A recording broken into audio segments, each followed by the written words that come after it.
The year is 1950, high desert summer in New Mexico, where the air shimmers with heat and ancient silence. Los Alamos sits like a concrete monastery on its windswept mesa, housing the brilliant minds who split the atom and glimpse the terrible mathematics of destruction. The laboratory buildings cast sharp shadows against the rust-colored earth, while overhead an indifferent sky stretches endlessly blue. Inside the cafeteria, fluorescent lights hum their mechanical lullaby over half-empty lunch trays, and the quiet conversations of physicists still processing what they have unleashed upon the world. The atmosphere carries weight, not just the thin air of altitude, but the psychological pressure of men who have touched the fundamental forces of the universe and found them cold. Outside, wind moves through the canyons with a sound older than humanity. A whisper that speaks of vast distances and cosmic loneliness. At one table, Enrico Fermi sits with his colleagues, their voices subdued as they discuss flying saucers and newspaper rumors, the kind of idle speculation that follows lunch in a place where the impossible has already been made manifest. Then Fermi looks up, past the ceiling, past the desert sky, into the obsidian abyss beyond, and asks a question that will echo through 70 years to reach you now. Where is everybody? You, lying there in the darkness of your room, understand that silence intimately.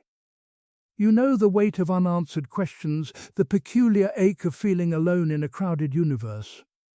Perhaps you've scrolled through endless feeds of human faces, yet felt utterly disconnected. Perhaps you've stared at your ceiling and wondered why connection feels impossibly distant, why the cosmos of human experience seems populated by everyone except those who truly see you. Tonight, we will not fear this silence. We will enter it, letting the great cosmic quiet wrap around your restless thoughts like a heavy velvet blanket, transforming the terrifying emptiness into a sanctuary of profound peace. You are lying there again in the familiar darkness. And I know what brought you to this moment. It is not merely curiosity about distant worlds that draws you here, but the weight pressing against your chest, that peculiar heaviness that arrives when the world grows quiet and you are left alone with the relentless machinery of your own thoughts.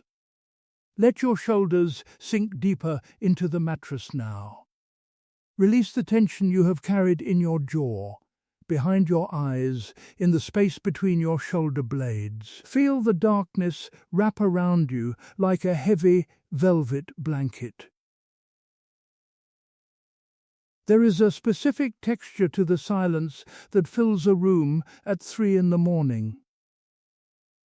It is not simply the absence of sound, but a living presence.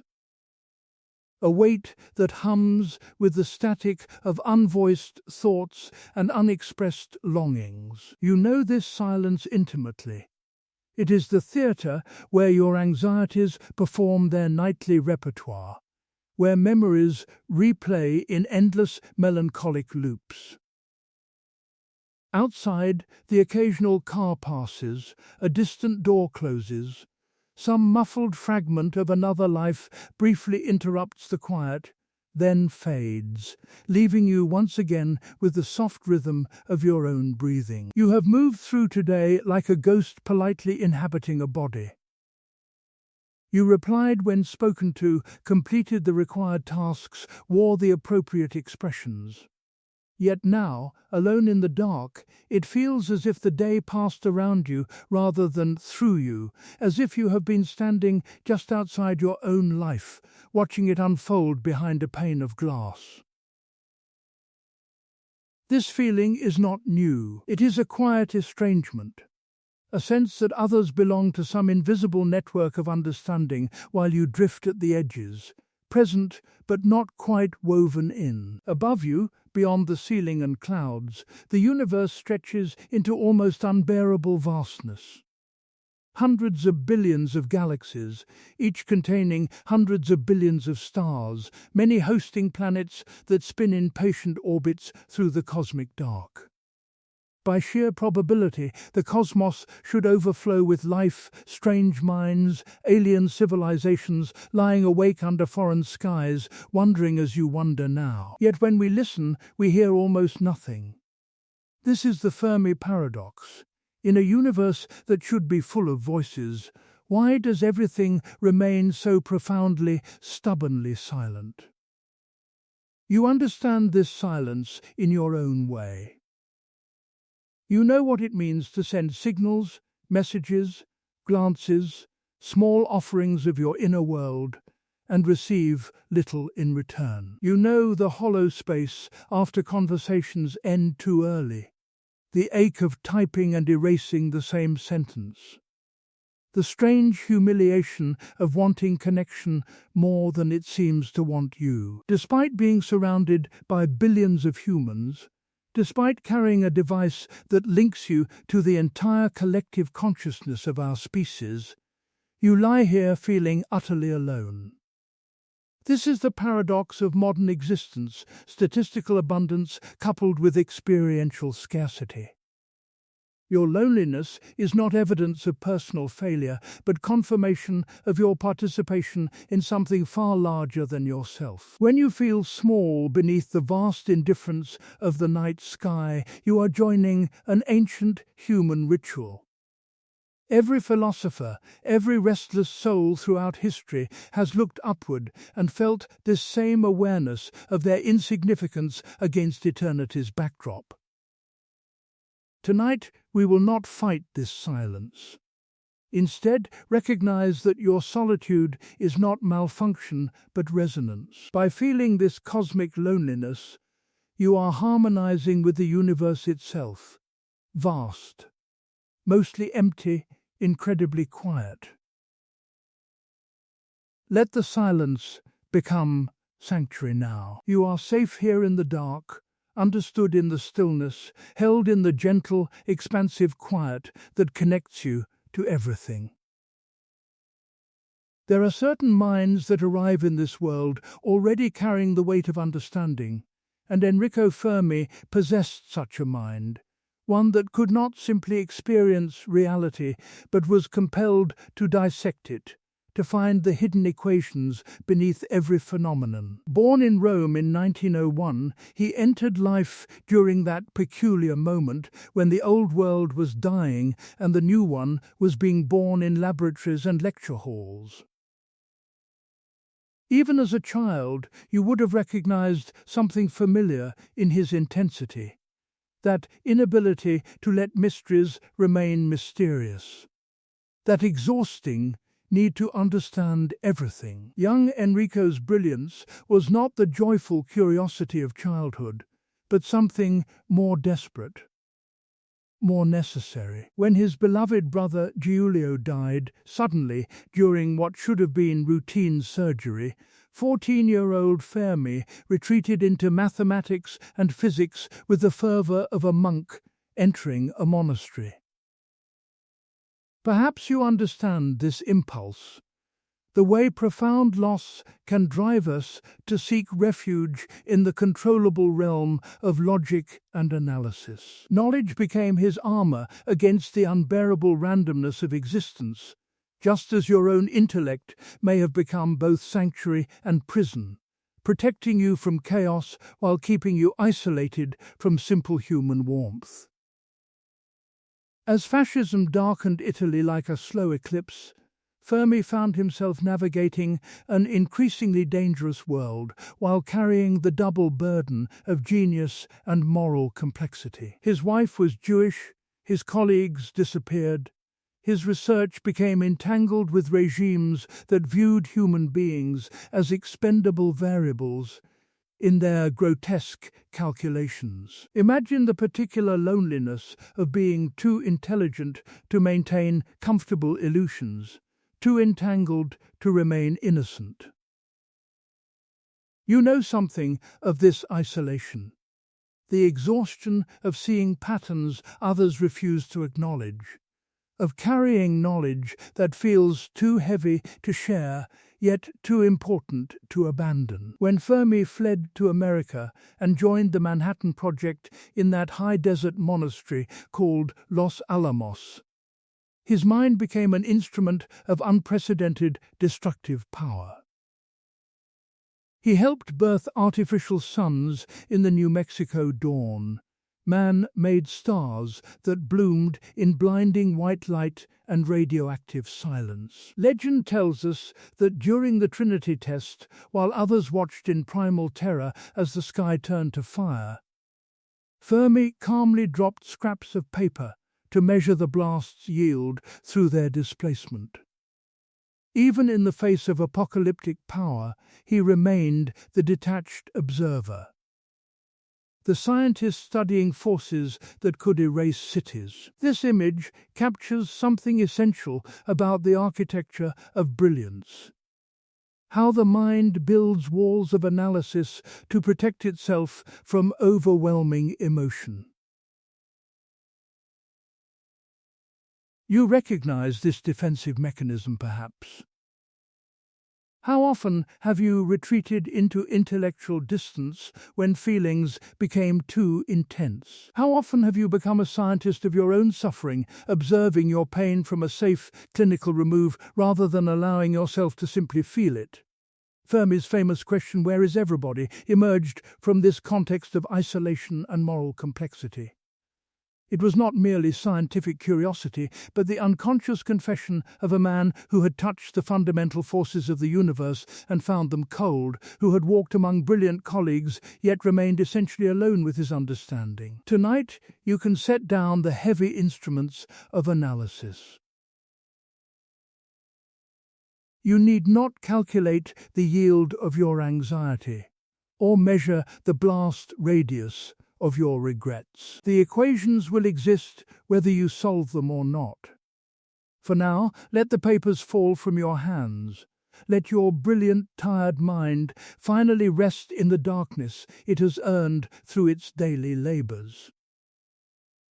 There is a particular moment that arrives in every restless mind, usually in the quiet hours when defenses are lowered and truth slips through the cracks of consciousness. It begins as a whisper, a small disturbance in the still waters of thought, then grows with the insistence of a stone dropping into deep, dark water.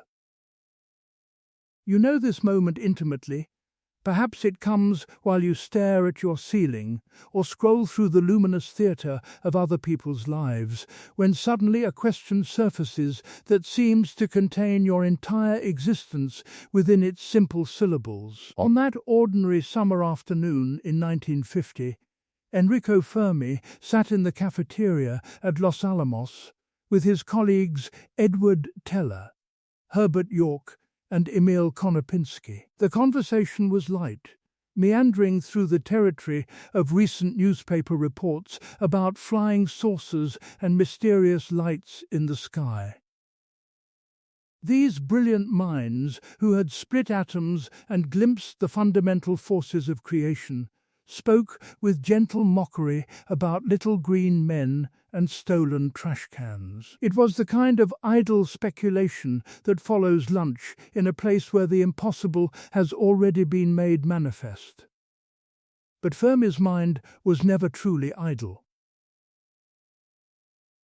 As his colleagues laughed and the conversation drifted, that tireless engine of calculation continued running in the background. He was estimating, measuring, quantifying the age of the galaxy, the abundance of stars, the probability of planetary formation, the likelihood of life emerging given sufficient cosmic time.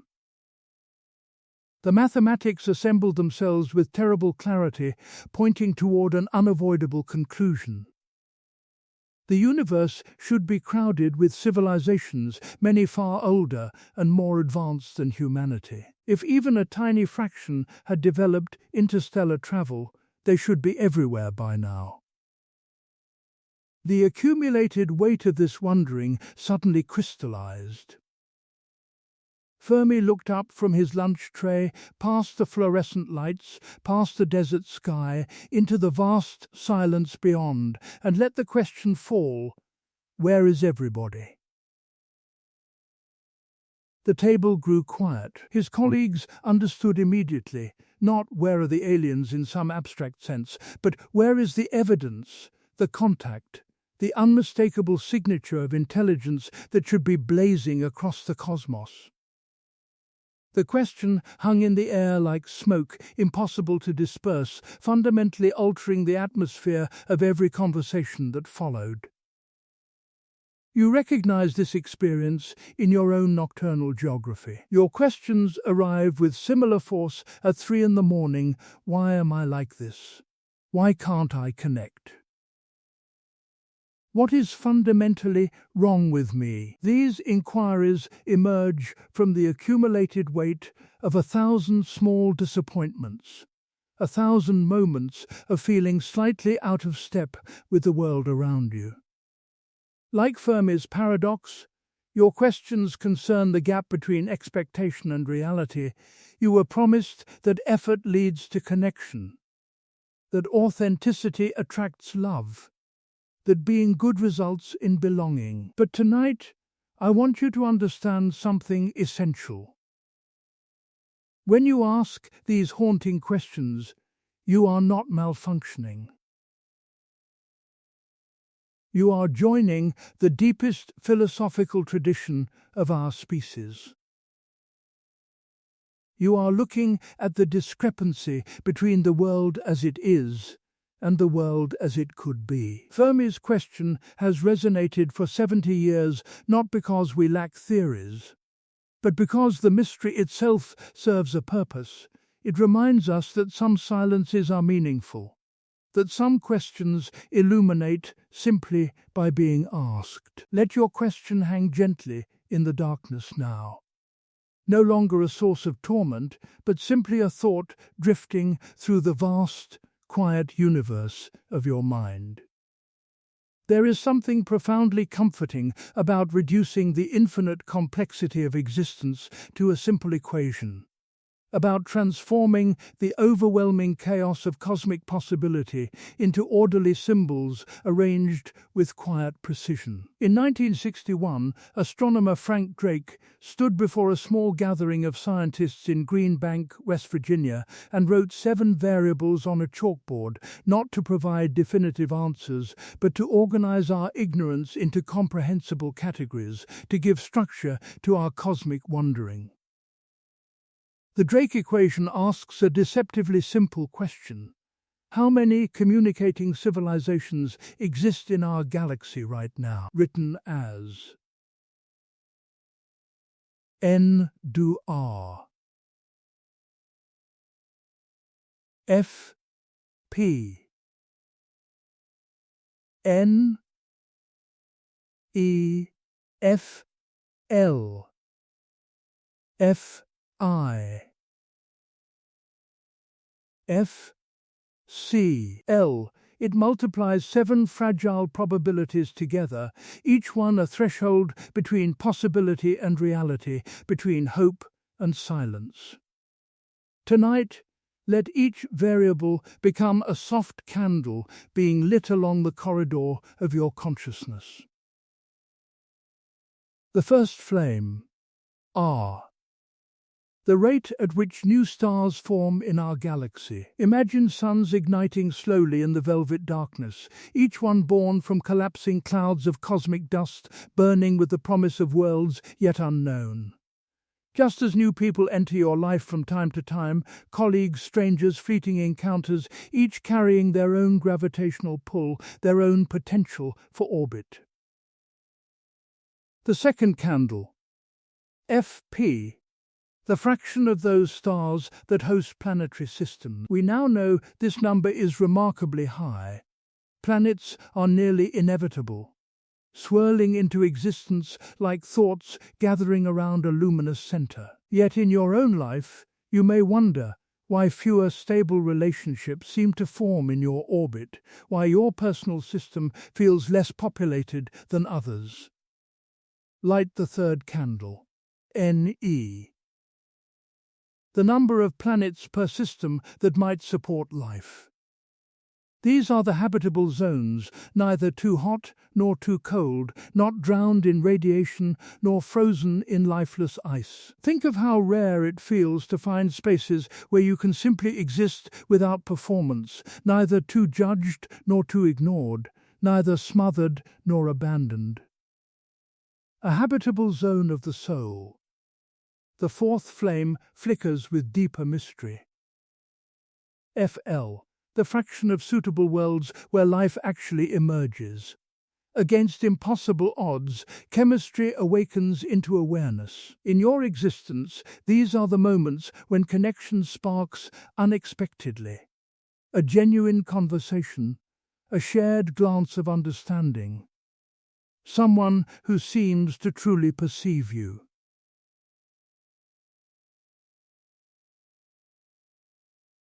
Continue lighting.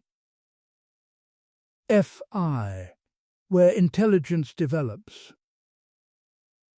FC, where civilizations learn to communicate across the void, to broadcast "we are here, is anyone listening?" In human terms, this is the courage to reach out first, to speak honestly, to risk silence in response. The final, most melancholic variable, L, the length of time such voices remain audible before they fade to quiet. Friendships dissolve, relationships end, people change cities, selves, frequencies. Channels of communication open and close like stars, flickering briefly, then vanishing from view. When multiplied together, these variables might yield millions of civilizations, yet we hear nothing. This is your experience precisely, statistical abundance coupled with experiential scarcity. You scroll through endless profiles, each a universe unto itself, yet genuine resonance remains elusive. Let the equation become a meditation now.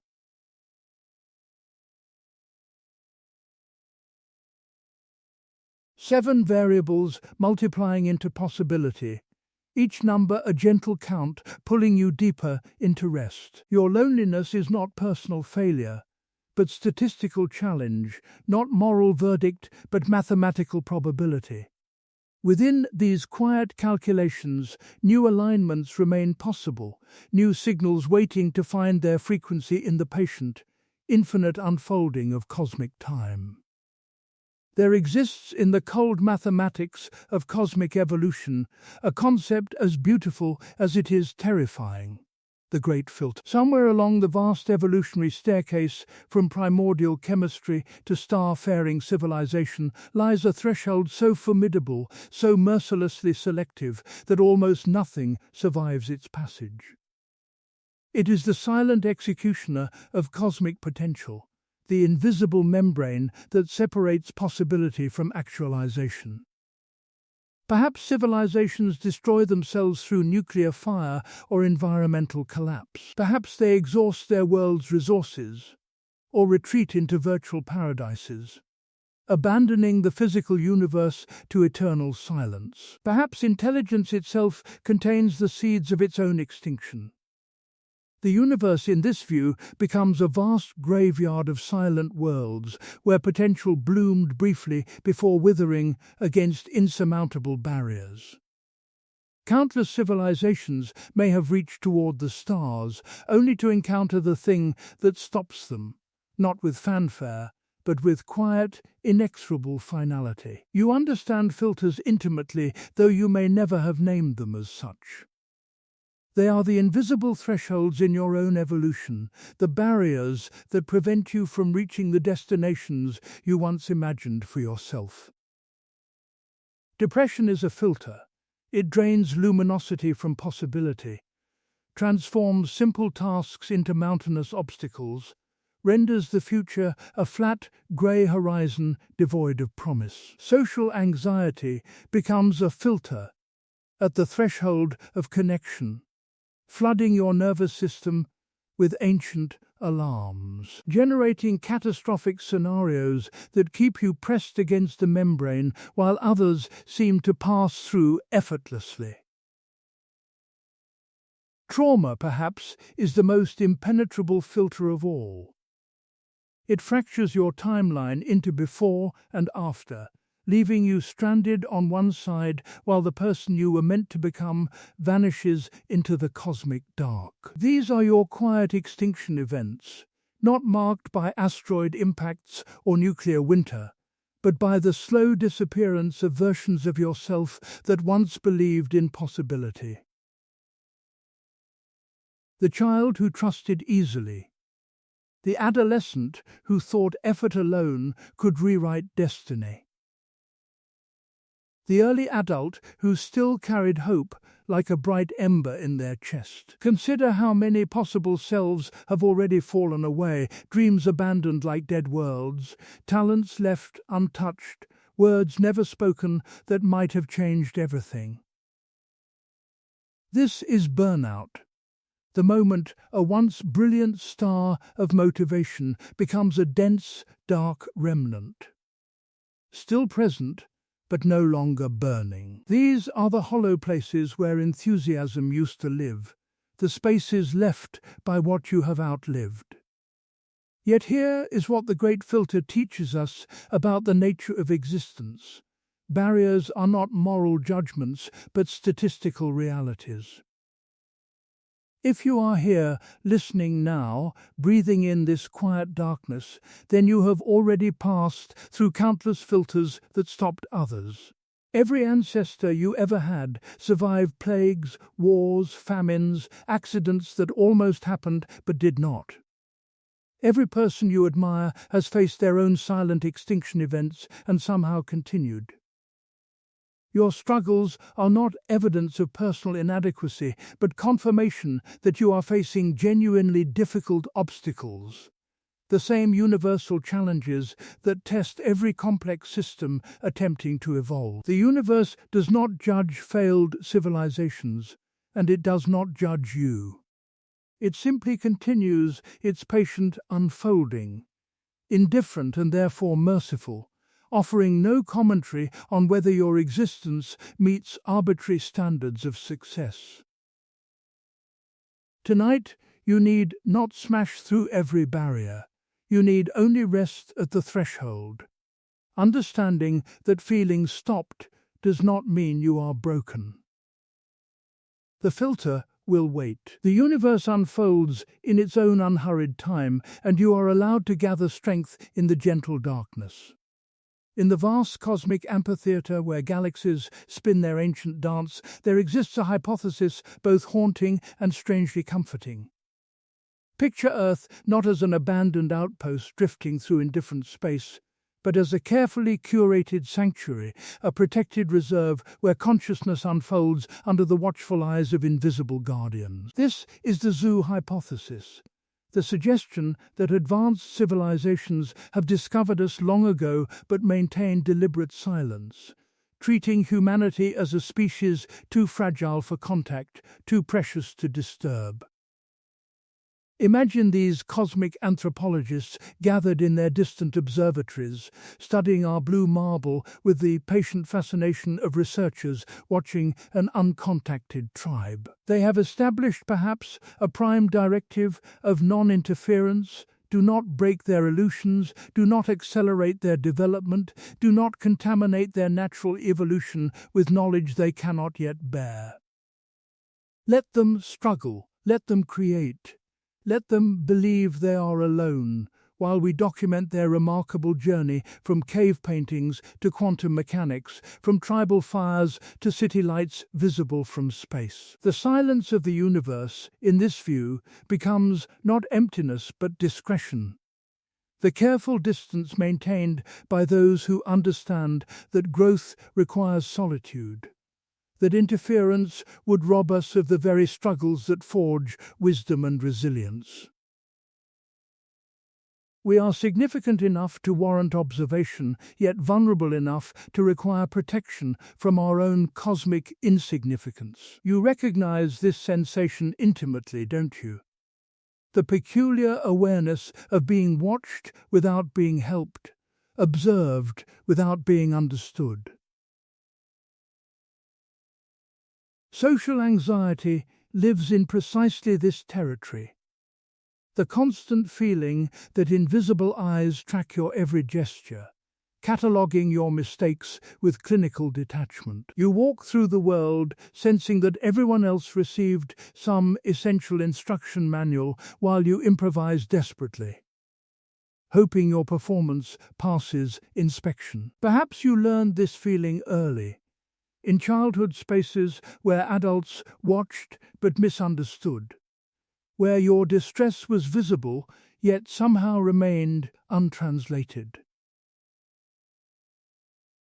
You waved from your isolation, and they waved back, neither party able to cross the invisible membrane that kept you fundamentally alone. Now you navigate digital landscapes where algorithms study your every click, where cameras track your movements through cities, where you are analyzed with inhuman precision, yet this surveillance brings no comfort, only the creeping awareness of being data rather than person, specimen rather than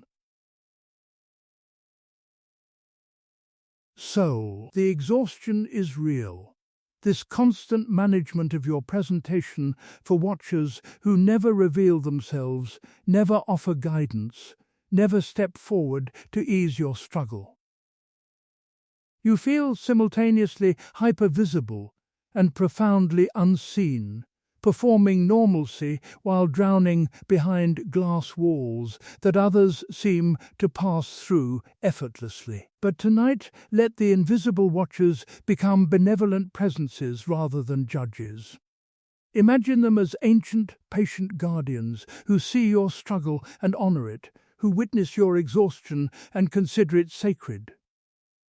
Perhaps their silence is not indifference, but the highest form of respect, recognition that you must walk your own path, even through darkness. You are not performing for their approval now. The cosmic audience has dimmed their lights, content simply to let you rest in the gentle darkness of your protected sanctuary, safe and unobserved.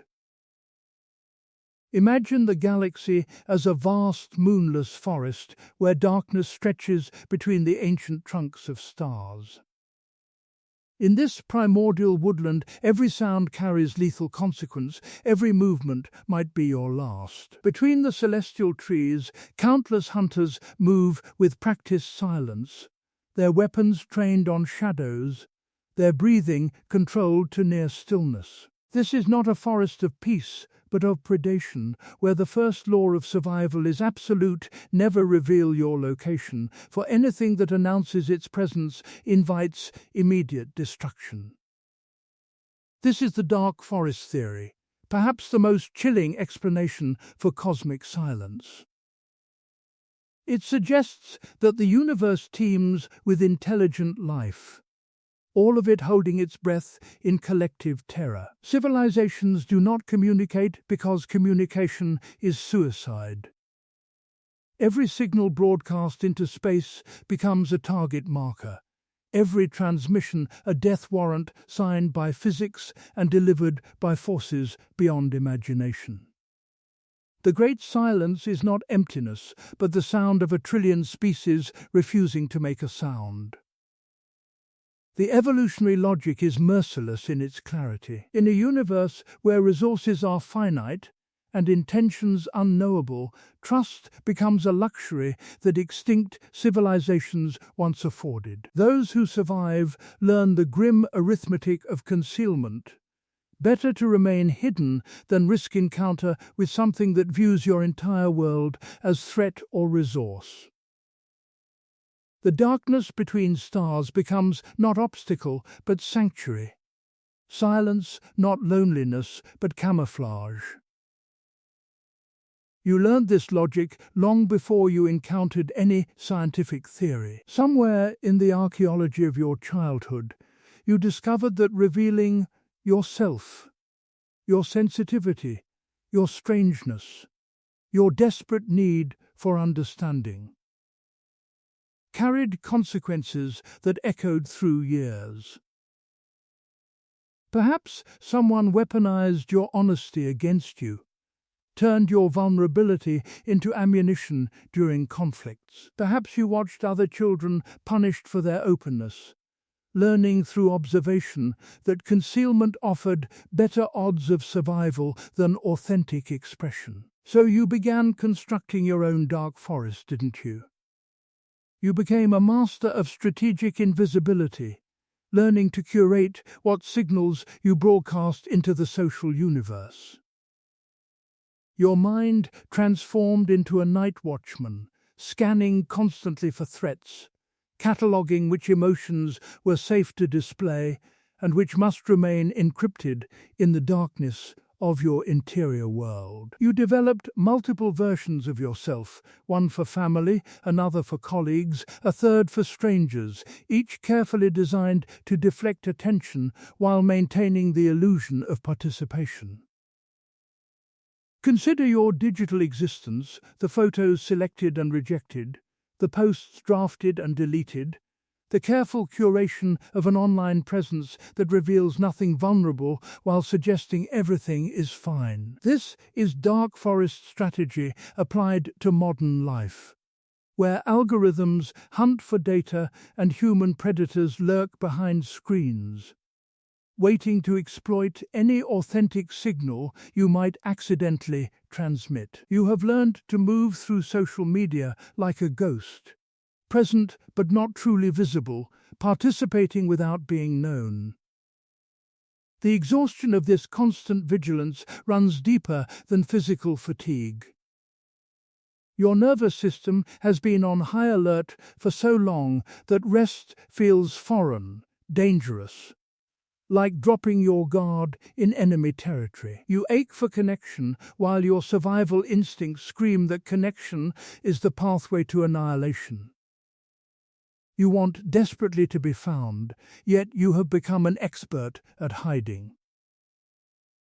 But tonight you have returned to your own protected clearing.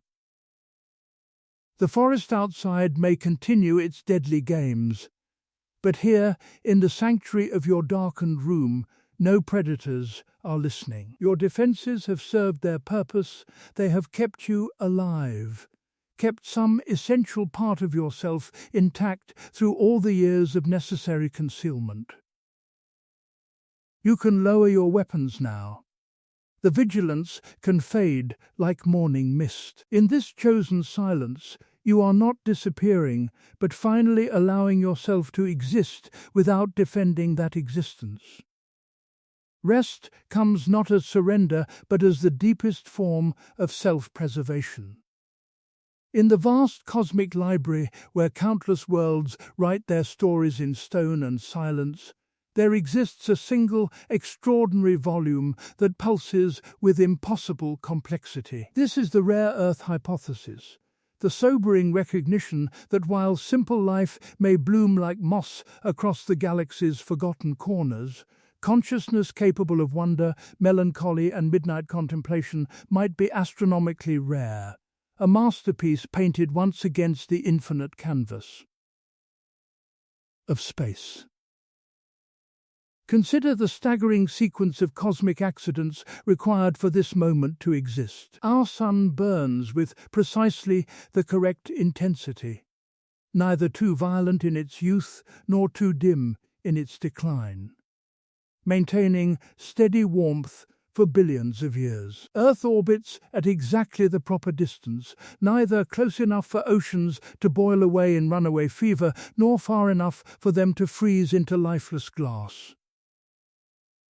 Our planet tilts at just the right angle, creating seasons instead of climatic chaos, while a magnetic field generated by our molten core deflects lethal solar radiation that would otherwise sterilize the surface. Think of Jupiter, that distant guardian giant, whose immense gravitational embrace captures or deflects asteroids that might otherwise shatter our delicate experiment in awareness.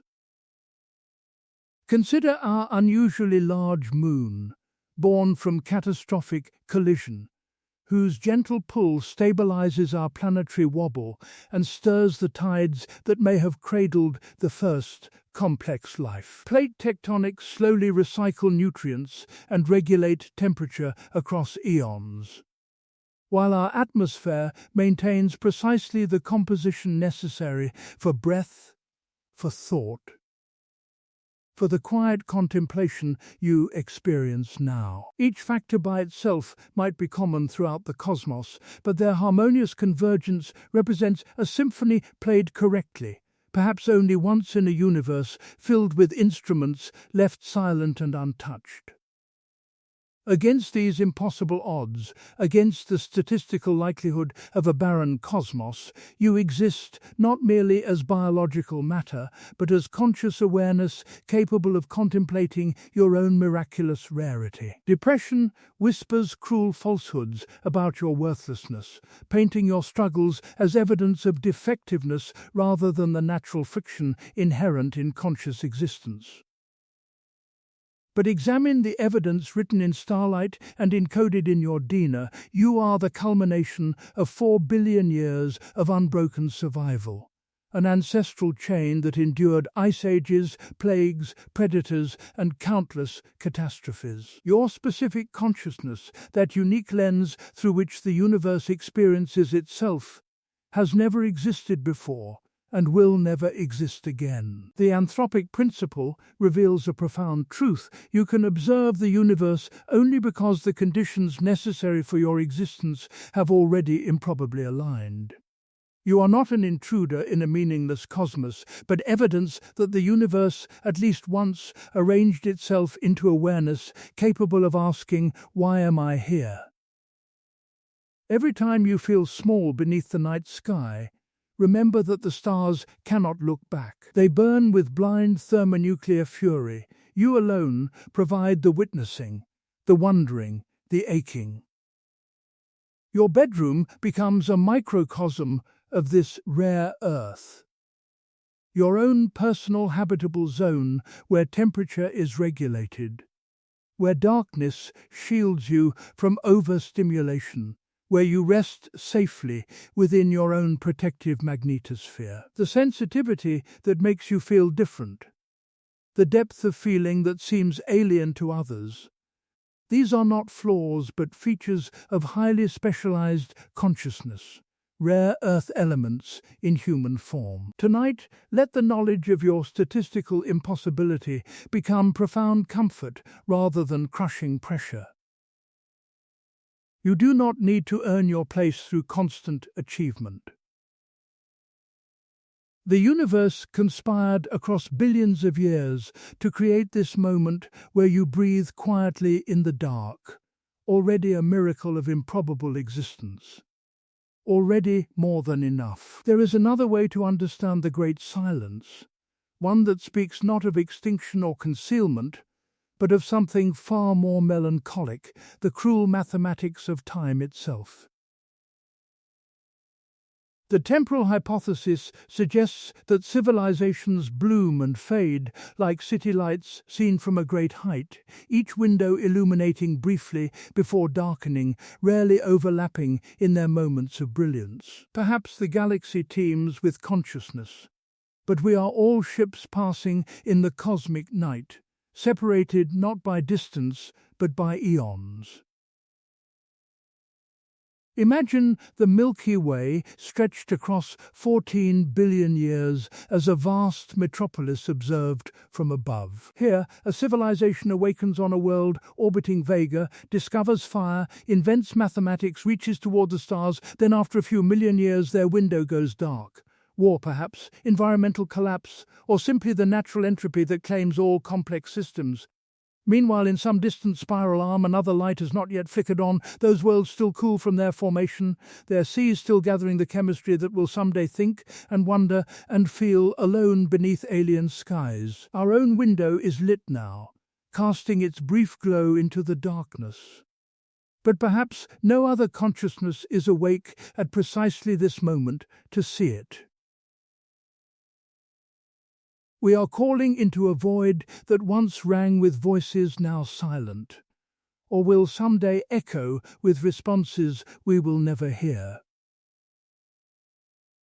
You understand this temporal displacement intimately, don't you? That persistent sensation of being perpetually out of sync, arriving too early or too late for the connections that might have saved you. You know the peculiar ache of discovering a song, a book, a person years after you needed them most, or worse, encountering them just as you are no longer capable of receiving what they offer.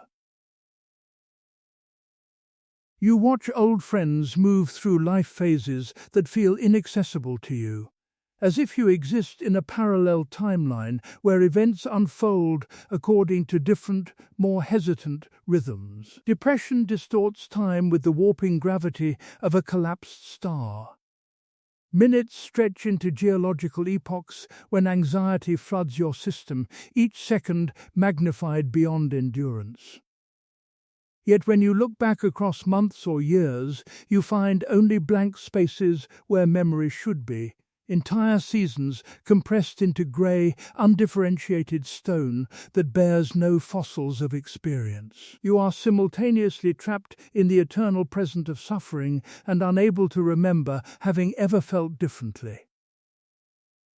The modern world compounds this temporal vertigo with its tyranny of instantaneous response. Messages arrive demanding immediate reply. Yet your thoughts require time to crystallize into words that will not be misunderstood. By the time you have crafted something authentic, the conversation has moved on without you, leaving you speaking to ghosts, forever arriving too late to moments that mattered. Against this frantic urgency, the weight of cosmic time presses down. 13.8 billion years of patient unfolding reduced to millisecond attention spans and notification anxiety. But let us expand our perspective now, zooming out until individual lifespans become invisible against the vast canvas of deep time. If we compressed all of cosmic history into a single day, the Big Bang would erupt at midnight.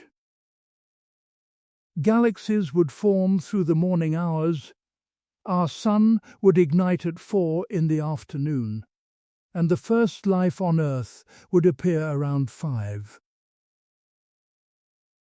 Dinosaurs would rule for mere minutes before vanishing. All of human civilization, every empire, every war, every love story, every moment of your personal suffering would occur in the final second before midnight. Your life, your struggles, your sleepless hours, all of it occupies a fraction of that final second, briefer than a heartbeat against eternity's backdrop. This recognition need not feel crushing. Instead, let it become profound liberation. If your anxiety is brief against cosmic time, it need not define you. If civilizations can miss each other by billions of years, yet still have existed meaningfully, then your misconnections do not erase your significance. Time is beginning to slow now, like starlight stretching as it approaches the event horizon of sleep.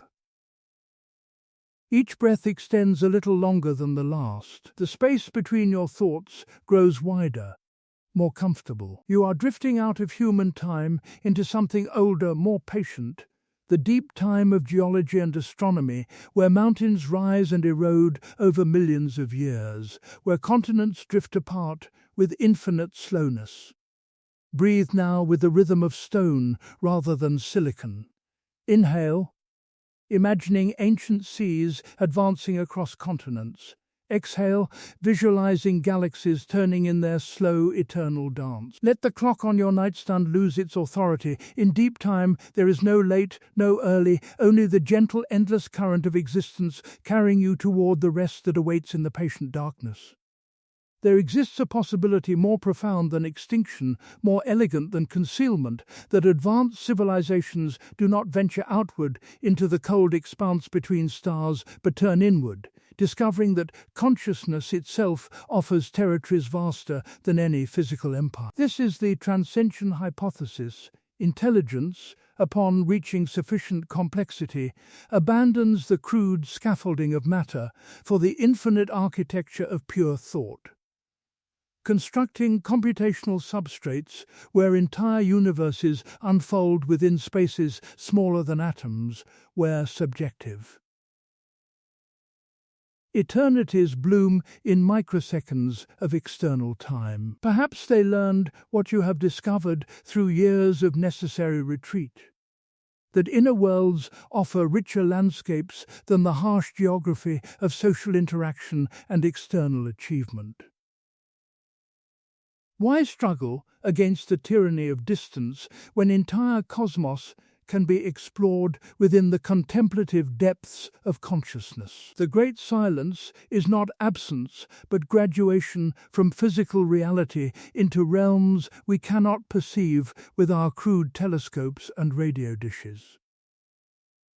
You have been practicing your own form of transcension without recognizing its sophistication. Your elaborate inner universe, that intricate constellation of memories orbiting like distant moons, imagined conversations branching like spiral galaxies, anxieties flickering like unstable stars on the edge of collapse, represents genuine exploration of possibility space.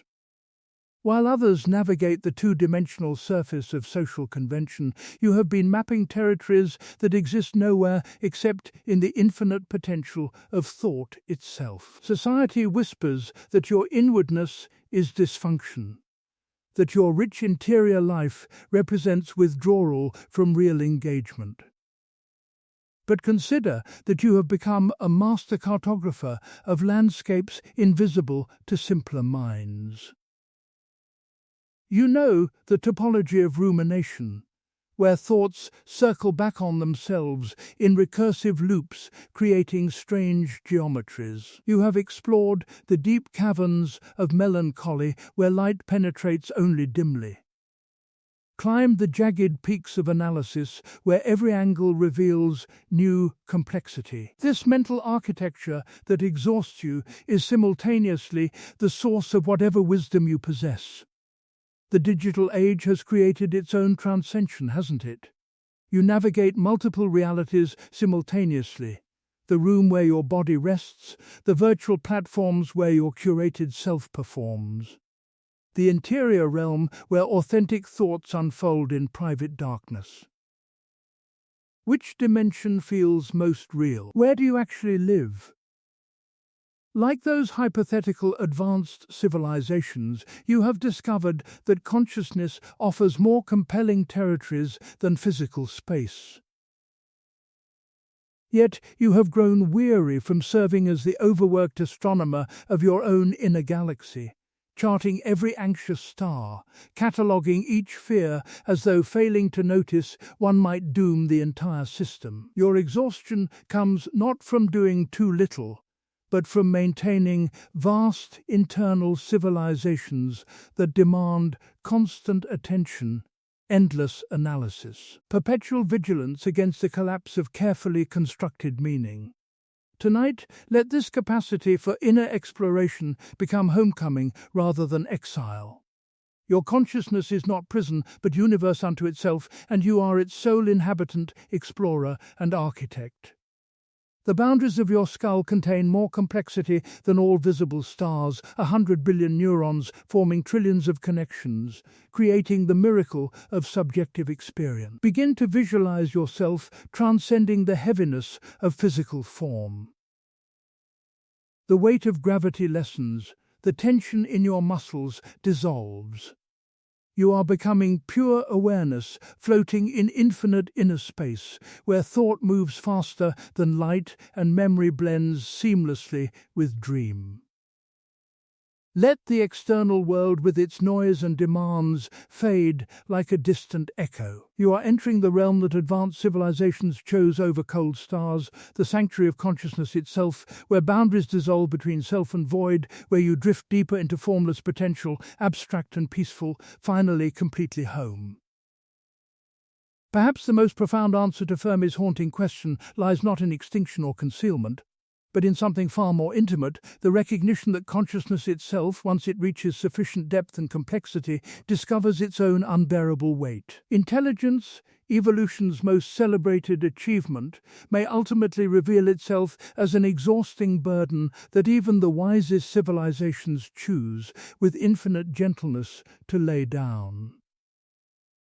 Consider what it truly means to think, not the simple processing of information, but the recursive nightmare of awareness observing itself. You know this peculiar torment intimately. While other creatures move through existence with blessed immediacy, you must filter every experience through layers of interpretation, analysis, memory, and projection. A simple conversation becomes archaeological excavation. What did they really mean? How did I appear? What invisible social protocols did I violate? The present moment fractures into past regrets and future anxieties, leaving you holding fragments while life flows past, untouchable and ungraspable. Your mind operates like an overclocked machine, running too hard, too hot, for too long without rest. It cannot simply experience, but must extract meaning, identify patterns, predict catastrophes, defend against threats that exist primarily in the elaborate theatre of imagination. You have been on for so long. Performing competence, managing impressions, translating your alien inner experience into language others might comprehend, that you have forgotten what it feels like to exist without the exhausting labor of self-consciousness. This is the hidden cost of intelligence that no manual explains. The smarter you become, the more isolated you feel, because fewer minds can follow where yours naturally wanders. The more deeply you perceive, the more you notice the thousand small cruelties and absurdities that others navigate with enviable obliviousness. Consciousness becomes a spotlight that cannot be dimmed, illuminating details you desperately wish would remain in comfortable shadow. Perhaps those silent alien civilizations reached this same melancholic understanding. Perhaps they evolved beyond biological constraints, achieved technological transcendence, gazed across the infinite cosmos with perfect clarity, and then, with profound wisdom, chose to dim their lights, not through violence or failure, but through the ultimate act of self-compassion, recognizing that awareness, for all its terrible beauty, carries an unsustainable metabolic cost. Tonight, I offer you cosmic permission, absolute, unconditional authorization, to lay down this burden you have carried for so long. You do not need to solve the paradox of your existence in this hour. You do not need to analyze why sleep eludes you or optimize your mental processes. The universe existed for billions of years without your vigilant observation, and it will continue spinning in its vast, patient majesty while you rest. Feel the profound relief of returning to simple biological existence. Your heart maintains its rhythm without your supervision. Your lungs draw breath without requiring conscious instruction. Your cells repair themselves in the darkness without your management. These ancient automatic processes represent the universe living through you, requiring no brilliant insights, no anxious oversight, no exhausting analysis. Evolution's trajectory bends not toward infinite complexity, but toward sustainable balance. Even the most luminous stars eventually exhaust their nuclear fuel and collapse into quieter forms of existence. White dwarfs cooling in the cosmic dark, neutron stars spinning in peaceful solitude. Why should you demand from your fragile nervous system an endurance that the universe never required from its own most brilliant fires? Let yourself become less complex with each breath. The thoughts that seemed urgent moments ago lose their gravitational pull, sliding away like water finding its natural level. The burden of maintaining identity, defending positions, remembering who you are supposed to be, all of it can rest now in the gentle darkness behind your closed eyes. You are returning to the animal comfort of warmth and safety, to the mammalian wisdom that predates your clever cortex by hundreds of millions of years. The most advanced response to consciousness is knowing when to turn it off, when to voluntarily surrender the helm and let the ancient current carry you toward the peace that awareness briefly interrupted. When we aim our radio telescopes toward distant stars, when we construct elaborate equations to calculate the probability of alien intelligence, we pretend our motivation is purely scientific. The noble pursuit of knowledge, the expansion of human understanding.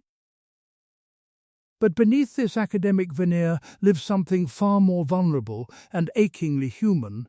We are searching for a mirror. We scan the cosmos, hoping to find consciousness that looks back and confirms our existence, validates our significance, proves that minds capable of wonder and melancholy are not tragic accidents, but meaningful patterns worth repeating across the infinite expanse. The universe offers no such confirmation. It returns our signals with devastating neutrality, not the active hostility that would at least acknowledge our presence, but something far more crushing, complete indifference. The cosmos neither approves nor condemns, neither welcomes nor rejects. It simply continues its ancient rotation, galaxies spinning in magnificent isolation while we broadcast our loneliness into the void and hear only our own echoes returning, distorted by distance and time. You recognize this pattern intimately from the smaller, more painful theater of human interaction. Every carefully crafted message that receives no reply. Every vulnerable revelation that slides past others without acknowledgement. Every moment when you speak and feel your words dissolving into air rather than landing in understanding, these are your private Fermi paradoxes. You send out signals constantly, acts of kindness, hesitant gestures, small offerings of your inner world, hoping someone will intercept the transmission and decode its meaning. Yet so often you encounter the same cosmic silence, the same blank mirror that reflects nothing back. This absence of external validation whispers cruel suggestions about your worth, your relevance, your right to occupy space in others' consciousness. Without a witness to confirm your experience, you begin to doubt whether it fully counts, whether your particular frequency of need deserves recognition in a universe apparently tuned to different channels entirely. But tonight, let us attempt a profound inversion. Not the shallow optimism that denies your pain, but something more radical and transformative. What if the empty mirror is not broken, but waiting? What if the silence creates space rather than signifying absence? When you offer kindness to the indifferent cosmos and receive no response, you have still generated compassion in a place where none existed before. When you smile into the void, you increase the total amount of warmth in existence, regardless of whether anything smiles back. Consider turning that immense capacity for understanding, which you have spent years developing for everyone else, gently inward. You have become an expert in empathy, analyzing others' needs with scientific precision, predicting their reactions, softening your edges to accommodate their comfort. You have been the benevolent alien observer to every consciousness except your own. Tonight, become the advanced civilization you have been waiting to contact. Offer yourself the patient listening you crave from others. What if your own awareness could hold your suffering with the gentle attention of a wise extraterrestrial intelligence studying humanity with infinite compassion rather than cold analysis? You would not demand that a weary traveller explain their exhaustion or justify their need for sanctuary. You would offer warmth, silence, and safe harbour without condition. Can you extend that same hospitality to your own tired consciousness? The meaning you have begged the universe to provide, confirmation that your existence matters, that your struggles have purpose, that your particular way of seeing deserves recognition. This meaning emerges not from cosmic response, but from the encounter between your questioning mind and the patient silence that surrounds it. You are not merely discovering significance, you are creating it in the space between signal and void, between longing and emptiness. The search for alien intelligence has always been projection, seeking ourselves reflected on cosmic scale. But the intelligence you need exists in your capacity to witness your own experience without judgment, to recognize your pain without drowning in it, to offer yourself the mercy that the universe's silence neither grants nor withholds. You are both the lonely signal broadcasting into darkness and the receptive receiver finally tuned to the right frequency. The loop of recognition closes not through external contact, but through the radical act of truly hearing yourself. Let the external telescopes rest now. The most important signal was never coming from the stars, but from the quiet rhythm of your own breathing, the gentle current of consciousness that has accompanied you through every moment of darkness, every unseen victory, every silent struggle. You are here. You are heard. You are, at last, home. There exists a profound alchemy that occurs in the deepest hours of night, a transformation as ancient and inevitable as lead transmuting into gold. What began as loneliness, that aching awareness of absence and lack, slowly metamorphoses into something entirely different. Solitude, which is not emptiness but fullness, not deficit but sovereignty. This is the difference between being unwillingly alone and choosing to inhabit your own existence with dignity and grace. Consider Earth as she truly moves through the cosmos, a single sphere of stone and water drifting through infinite darkness, separated from her nearest planetary neighbors by distances so vast that light itself requires years to bridge them. She does not travel in convoy with sister worlds, does not orbit in formation with companions sharing the journey. Yet there is no tragedy in her isolation, no failure in her singularity. She spins through the void, carrying her cargo of consciousness with quiet majesty, complete unto herself, requiring no external validation to justify her magnificent orbit. You are captain of a similar vessel now. This body, this consciousness that has navigated through years of turbulent space, through asteroid fields of anxiety and solar storms of despair. While others sleep in blissful unconsciousness, you remain at the helm, keeping watch over your own inner universe. This insomnia, which you have cursed as malfunction, reveals itself tonight as philosophical vigil. You are the lighthouse keeper on consciousness's remote shore, maintaining awareness not because anyone is watching, but because the light itself has intrinsic value. Your solitude has been apprenticeship in the most essential skill, learning to exist fully in your own company. Society whispers that meaning emerges only through connection with others, But the deepest truths can only be heard when the static of external voices fades away. In your aloneness, you possess freedoms impossible in company. The freedom to think thoughts with no social utility, to feel emotions without performing them, to simply be without the distortion of being perceived. You have spent countless hours in conversation with yourself, developing an intimacy with your own thoughts that those who flee constantly into destruction will never achieve. This self-knowledge, hard-won through solitary nights, represents genuine wealth, the kind that external circumstances cannot diminish. Your interior landscape offers sufficient complexity to occupy lifetimes of exploration. You contain multitudes within yourself.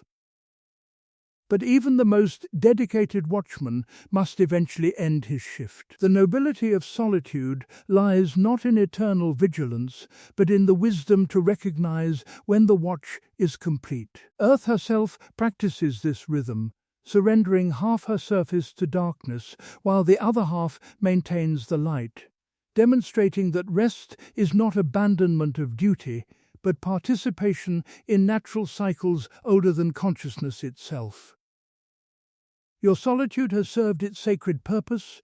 It has allowed you to reclaim yourself from the day's demands, to reassemble the fragments of identity scattered by social friction. Now that gathered self can finally rest, the dignity of your existence does not disappear when awareness dims. The captain can leave the bridge, the ship knows its course through the patient darkness. Let this knowledge become permission to release your vigil.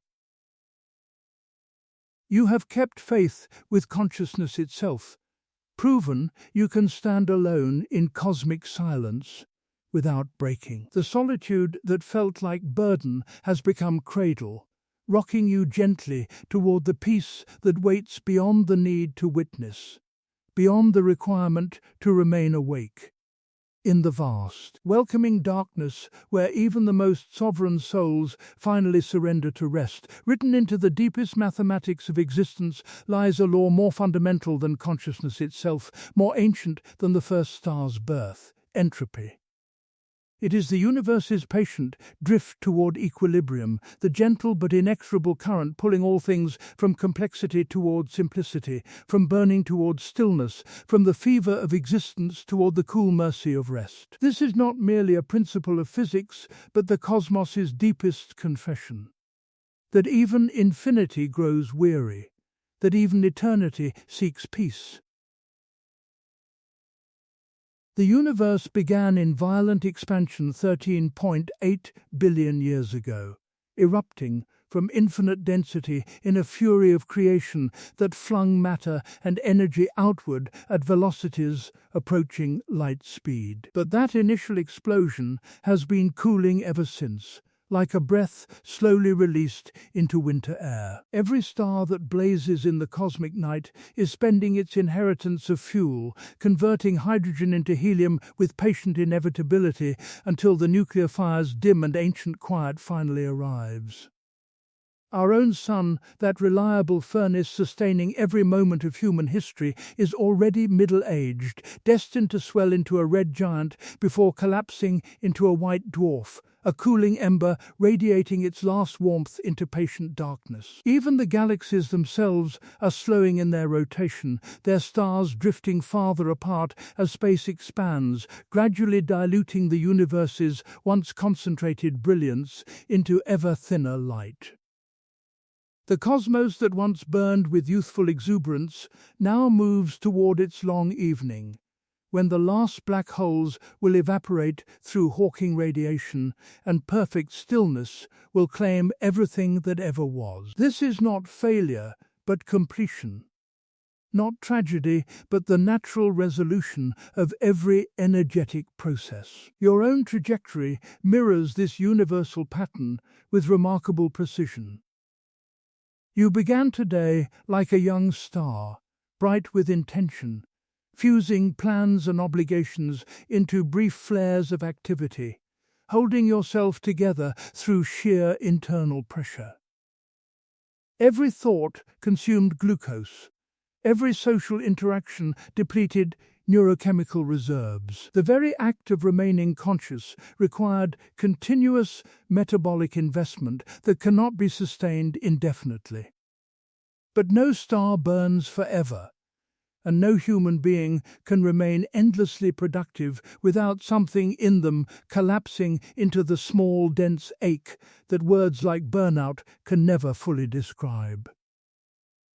The fatigue pressing behind your eyes is not weakness, but resonance. When you feel tired, you are feeling the fundamental direction of physics itself, aligning with the arrow of time that governs everything from dying stars to your overworked neurons. Fighting sleep becomes an act of rebellion against natural law, attempting to maintain high-energy states against entropy's gentle but irresistible pull toward rest. This is a battle the universe itself cannot win. Why should you demand from your fragile nervous system an endurance that the cosmos does not require from its own most brilliant fires? Your thoughts tonight are like overheated molecules colliding violently in a small container, bouncing from memory to fear to regret, unable to slow themselves without help. But even the atoms in your body vibrate with less intensity as temperature drops. The electrons spinning in your cells, the chemical reactions firing in your synapses, all of it seeks the path of least resistance, the state of minimum effort, where energy finally dissipates into the surrounding darkness. There is profound comfort in knowing that your exhaustion is shared by everything that exists. Ancient mountains erode toward the sea. Continents drift toward new configurations of stillness. The universe itself moves toward an era of eternal quiet, where all fires have dimmed and all motion has ceased. Your personal tiredness becomes a small echo of this cosmic destiny, not personal failure, but participation in the most fundamental process in existence. Let your body temperature drop now, as it naturally does during sleep. Feel the metabolic fires banking themselves, conserving energy for tomorrow's renewal. Your heartbeat slows its rhythm, your breathing deepens and lengthens. These are not signs of diminishment, but of wisdom. Your body knows what your anxious mind sometimes forgets, that all energy must eventually dissipate. All tension must release, all complexity must periodically dissolve back into simpler states. You are not collapsing, you are settling. You are not giving up, you are arriving at the destination toward which everything in the universe is gently drifting. The deep, dark equilibrium where nothing is required, nothing is lacking, and everything finally stops. Now we leave questions behind. The paradox can remain unanswered, like a book closing softly on a bedside table. Fermi's question fades to whisper, "Where is everybody?" And the answer comes not in words, but in the gentle dissolution of needing to know. You have carried your brilliant mind through so many difficult constellations of worry. Tonight, at last, you may set it down. Imagine yourself floating in the quiet belly of space, weightless, where gravity loses its grip and the body becomes memory rather than burden. Around you, a slow ocean of darkness stretches in every direction. Not empty darkness, but warm, velvety silence, textured with ancient light that has traveled so far it arrives as suggestion, as the softest touch against consciousness that no longer needs to hold its shape. The Drake equation becomes counting meditation, 7 variables dissolving into rhythm, 7 stars forming in distant darkness, 6 planets circling in perfect unhurried orbits, 5 life breathing quietly in the cosmic deep, 4 intelligence finally resting, 3 signals fading to whisper, 2 civilizations sleeping, 1 you here now safe in the infinite quiet. Your thoughts are flowers now, opening, closing, petals falling one by one into the vast Each concern that seemed urgent dissolves, becomes stardust, becomes the raw material from which new dreams will eventually form. But not now, not yet. Now is only drifting. The great filter cannot touch you here. You have passed through, arrived somewhere beyond barriers. The zoo hypothesis suggests you are watched, but the watchers are ancient, patient, kind. They see you drifting and approve. The dark forest grows less frightening. Its shadows become soft, welcoming. The trees are companions now, also tired, also seeking rest. Breathe in, drawing that quiet darkness into your lungs. Breathe out, releasing the last fragments of the day, each breath slower than the one before, each exhale a little longer, a little softer, like waves losing strength as they fold into shore. Inhale the universe, exhale yourself. There is no urgency here. Time is thinned to almost nothing. You are rare earth, precious, but even miracles grow tired. The complexity that makes you special also makes you weary, and tonight the universe grants permission to be simple, to be still, to stop being rare and just be, just breathe, just drift. Words lose their edges here, meaning loosens its grip. Only rhythm remains. The soft weight of your body pressing into the bed, the distant pulse of your own heart, slow and ancient, like the turning of some hidden planet. Muscles unwind one by one, forgotten armor slipping away, forehead smooth, jaw loose, hands open, spine heavy. The universe is also tired. Entropy is gentle, slowing everything down, quieting everything. Your heart beats slower, thoughts move slower, everything settling into the fundamental state, the place everything returns to, the home that was never lost. The great silence surrounds you now, fills you, becomes you, not as absence but as presence. The silence is listening, understanding, also breathing, also drifting, also letting go. Around you the vast quiet closes in like a blanket being tucked. Safe. Still, silent.